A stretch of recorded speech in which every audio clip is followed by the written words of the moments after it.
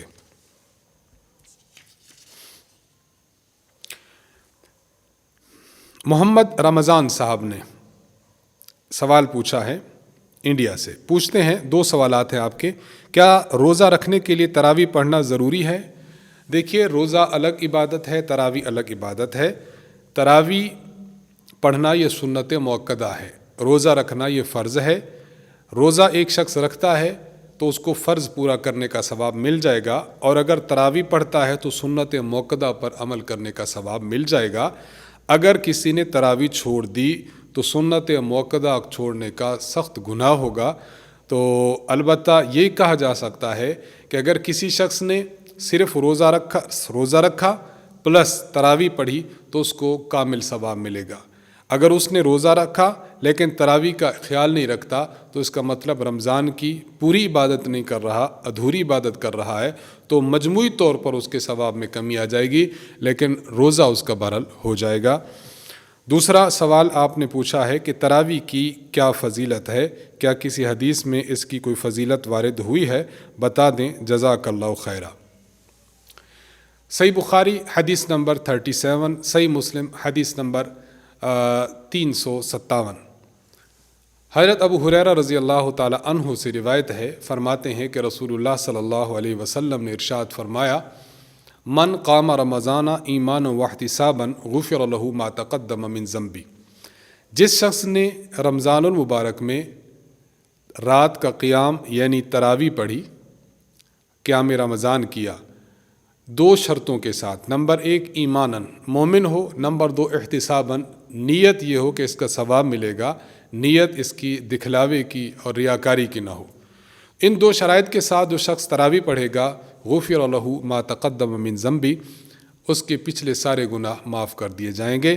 تو یہ حدیث مبارک صحیح بخاری اور صحیح مسلم کی ہے، جس سے تراویح کی فضیلت ثابت ہوتی ہے۔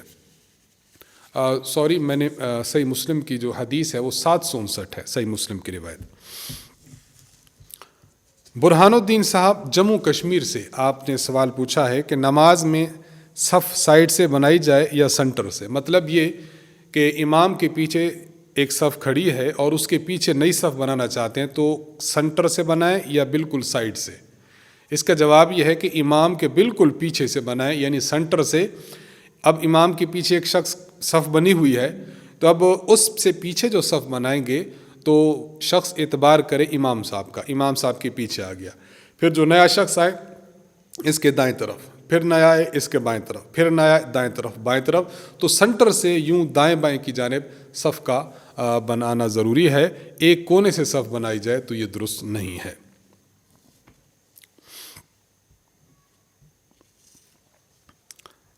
تانیہ ارباب صاحبہ انڈیا سے آپ سوال پوچھتی ہیں روزے کا کفارہ کب واجب ہوتا ہے؟ دوسرا سوال پوچھتے ہیں کہ 20 تولے سونا کی زکوٰۃ کتنی ہے؟ دیکھیے، روزے کا کفارہ اس وقت واجب ہوتا ہے کہ جب انسان جان بوجھ کر روزہ توڑتا ہے، جان بوجھ کر توڑے، اس کو کوئی سخت مجبوری لاحق نہ ہو تو پھر اس شخص پر کفارہ واجب ہوتا ہے، جو کہ 60 روزے مسلسل رکھنے کی صورت میں اس پر عائد ہوتا ہے۔ اور دوسرا سوال کہ 20 تولے سونا کی زکوٰۃ کتنی ہوگی؟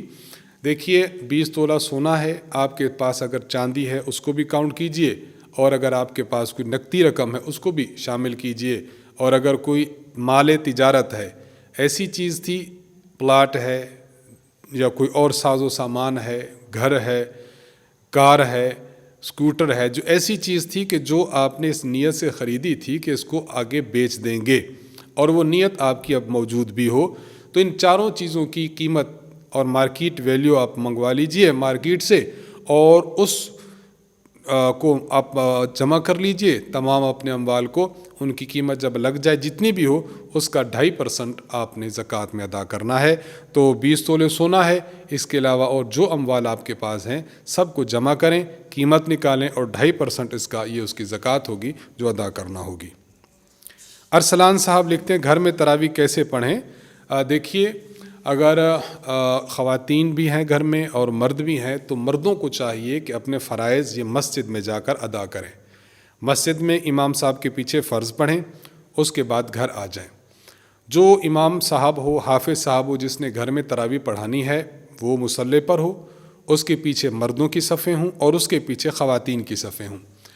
یہ دیکھ لیا جائے کہ اگر خواتین میں کوئی ایسی خاتون ہے کہ جو ان مردوں کے لیے یا امام کے لیے نامحرم ہے، تو پھر خواتین اور مردوں کی صف کے درمیان ایک پردہ لٹکا دیا جائے، اور اگر ساری محرم ہیں، بہنیں ہیں، والدہ ہے، بیوی ہے اور امام صاحب ہیں، امام صاحب کا والد صاحب ہے، یعنی سارے ایک دوسرے کے لیے محرم ہیں، تو پھر درمیان میں پردہ لٹکانے کی حاجت نہیں ہے۔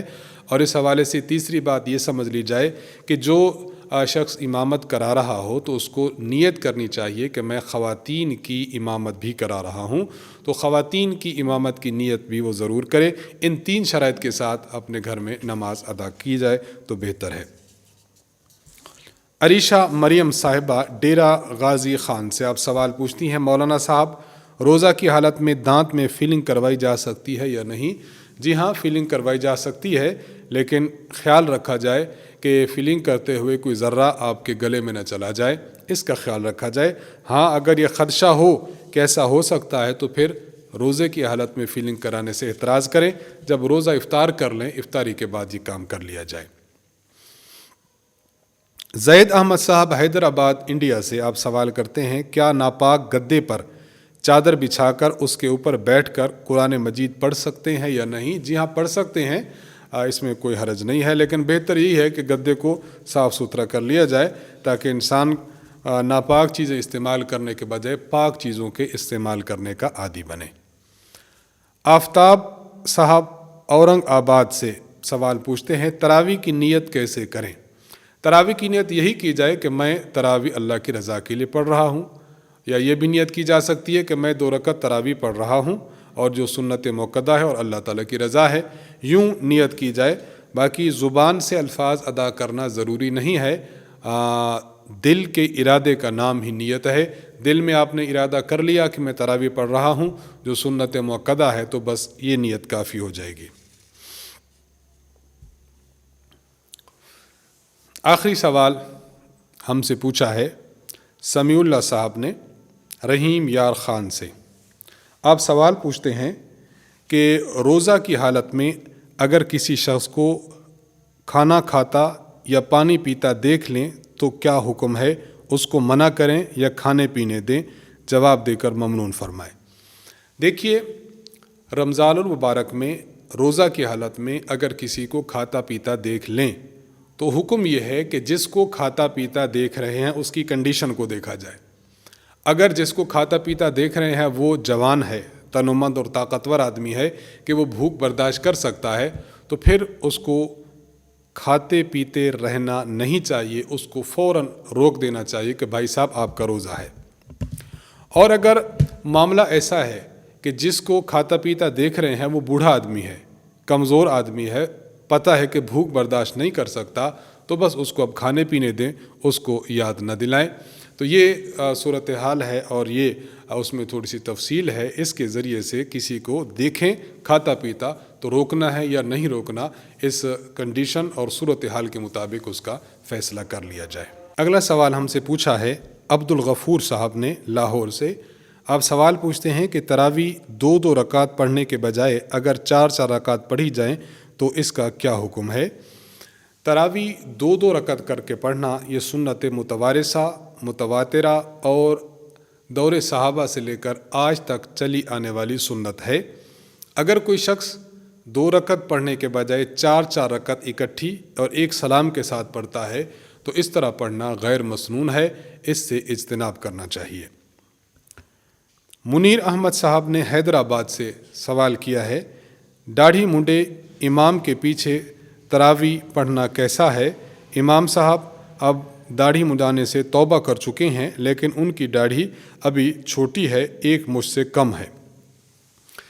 اگر امام ایسا ہے کہ جس کی داڑھی مسنون نہیں ہے، چھوٹی چھوٹی داڑھی ہے اور داڑھی تراشتا ہے، کٹواتا ہے یا مڈواتا ہے، تو اس کے پیچھے تراویح پڑھنا جائز نہیں ہے، مکروہ تحریمی ہے۔ ایسے شخص کے پیچھے تراویح پڑھنے سے احتراز کرنا چاہیے۔ اگر امام صاحب نے توبہ کر بھی لی ہے، اس حافظ صاحب نے توبہ کر لی کہ آئندہ داڑھی نہیں کٹواؤں گا، تو توبہ عند اللہ قبول ہوگی انشاءاللہ، اگر وہ دل سے توبہ کرتے ہوں۔ لیکن جب تک ان کی داڑھی 1 مشت نہیں ہو جاتی، ان کے پیچھے تراویح پڑھنا مکروہ تحریمی ہی رہے گا، اگرچہ وہ توبہ کر چکے ہوں۔ تو اب اپنے امام صاحب کو دیکھ لیجئے، اگر ان کی داڑھی مکمل ہو چکی ہے تو آپ تراویح ان کے پیچھے پڑھ سکتے ہیں۔ محمد علی صاحب آپ سندھ سے سوال کرتے ہیں، نابالغ بچہ سامع بن سکتا ہے یا نہیں؟ نابالغ بچہ سامع بن سکتا ہے۔ اصل اصول سمجھ لیجئے کہ نابالغ بچہ امام نہیں بن سکتا، یعنی نہ وہ فرض پڑھا سکتا ہے، نہ وہ واجب پڑھا سکتا ہے، اور نہ وہ تراویح پڑھا سکتا ہے۔ اس کے پیچھے جن بالغ بندوں نے تراویح پڑھی، فرض پڑھے یا وتر واجب پڑھے، تو ان کے فرض، واجب اور تراویح نہیں ہوگی۔ تو نابالغ بچہ امام نہیں بن سکتا، یہ ہے مسئلہ۔ باقی نابالغ بچہ سامع بن سکتا ہے، اس لیے کہ سامع بننے کے لیے ضروری ہے کہ وہ مقتدی ہو، اور مقتدی نابالغ بچہ بھی بن سکتا ہے اور بالغ بندہ بھی بن سکتا ہے۔ اسی لیے جس طرح بالغ مقتدی لقمہ دے سکتا ہے امام کو، اس طرح نابالغ بچہ مقتدی بھی امام کو لقمہ دے سکتا ہے، اس لیے کوئی اشکال نہیں ہونا چاہیے۔ قاری محمد رضوان صاحب پشاور سے آپ سوال کرتے ہیں کہ تراویح کی نماز کے لیے اذان اور اقامت کیوں نہیں دی جاتی؟ اس میں 2 باتیں سمجھ لیجئے۔ پہلی بات یہ کہ دیکھیے، حضرت صلی اللہ علیہ وسلم کے دور سے آج تک امت کا جو متواتر اور متوارث اور چلا آنے والا عمل ہے وہ یہی ہے کہ عشاء کے فرضوں کے لیے جو اذان دے دی جاتی ہے اور جو اقامت کہہ دی جاتی ہے، بس وہی اذان اور وہی اقامت اس کے بعد والی تراویح اور اس کے بعد والے وطروں کے لیے کافی سمجھی گئی ہے۔ آج تک جب اسے کافی سمجھا گیا ہے تو آج تک کافی سمجھا جانا اس بات کی دلیل ہے کہ تراویح اور وطر کے لیے نہ الگ اذان کی ضرورت ہے اور نہ الگ اقامت کی۔ ایک بات تو یہ سمجھے۔ دوسری ہم بات سمجھے کہ اذان کا مطلب اور مقصد لوگوں کو نماز کی جانب بلانا ہے۔ جو لوگ آ چکے ہیں، فرض پڑھ چکے، تو وہ تو آ چکے، اب اس کے بعد جو تراویح ہے، جو وطر ہیں، وہ اس فرض کے تابع ہو جائیں گے۔ گویا اذان جو دی گئی یا جو اقامت کہی گئی ہے وہ فرض نماز پڑھنے کے لیے بھی بلانے کے لیے اور ساتھ ساتھ تراویح اور وطر کے لیے بھی دی گئی ہے۔ تو جب مقصد پورا ہو چکا ہے تو اب دوبارہ اذان اور اقامت دینے کی ضرورت نہیں ہے۔ یہی وجہ ہے کہ ایک محلے میں اگر کوئی ایسا بندہ ہے جس کو شرعی عذر ہے، مسجد جا کر نماز نہیں پڑھ سکتا، تو کسی اور بندے کو ساتھ کھڑا کر کے گھر میں نماز پڑھنا چاہے تو مسجد کی جو اذان ہے وہی اذان اس فرد کے لیے کافی ہوتی ہے۔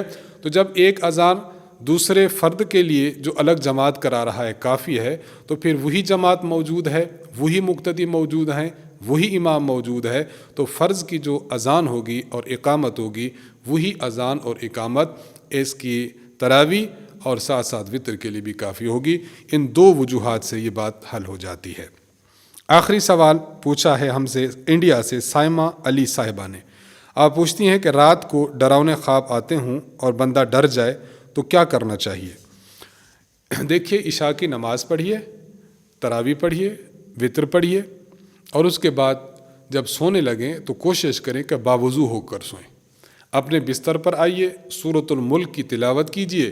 سورۃ الملک کی تلاوت کرنے کے بعد آیت الکرسی پڑھیں، اور ساتھ ساتھ 3 مرتبہ قل اعوذ برب الفلق یہ صورت اور قل اعوذ برب الناس یہ صورت، 3 مرتبہ یہ دونوں صورتیں پڑھنے کے بعد آپ اپنے ہاتھوں پر ان کو دم کریں اور اپنے پورے جسم پر پھیر لیں، اور دائیں کروٹ پر اپنے دائیں ہاتھ کو اپنے سر کے نیچے رکھ کر سو جائیں۔ انشاءاللہ العزیز ڈراؤنے خواب آنا بند ہو جائیں گے، اور انسان جو ڈر جاتا ہے اس سے بھی انشاءاللہ حفاظت ہوگی۔ تو انہی سوالات کے جوابات کے ساتھ آج کی ہماری نشست کا اختتام ہوتا ہے۔ اللہ تعالیٰ سے دعا ہے کہ اللہ تعالیٰ ہمیں رمضان المبارک کی برکتیں، رحمتیں اور مغفرت کا سامان اور اعلانات زیادہ سے زیادہ سمیٹنے کی توفیق عطا فرمائے، ہمیں رمضان کی عبادات ذوق و شوق سے کرنے کی توفیق عطا فرمائے۔ اللہ تعالیٰ ہمارا یہ سوالات اور جوابات کی نشست رکھنا اور مرکز اہل سنت والجماعت کا مختلف پروجیکٹس ان دنوں میں امت کے سامنے پیش کرنا، اللہ تعالیٰ اسے بھی اپنی بارگاہ میں قبول اور منظور فرمائے۔ مرکز کو اور ہمارے استاذ محترم حضرت متکلم اسلام مولانا محمد الیاس گھمن صاحب دامت برکاتہم کو اپنی خصوصی دعاؤں میں یاد رکھیے گا۔ وآخر دعوانا الحمد للہ رب العالمین۔ السلام علیکم ورحمۃ اللہ وبرکاتہ۔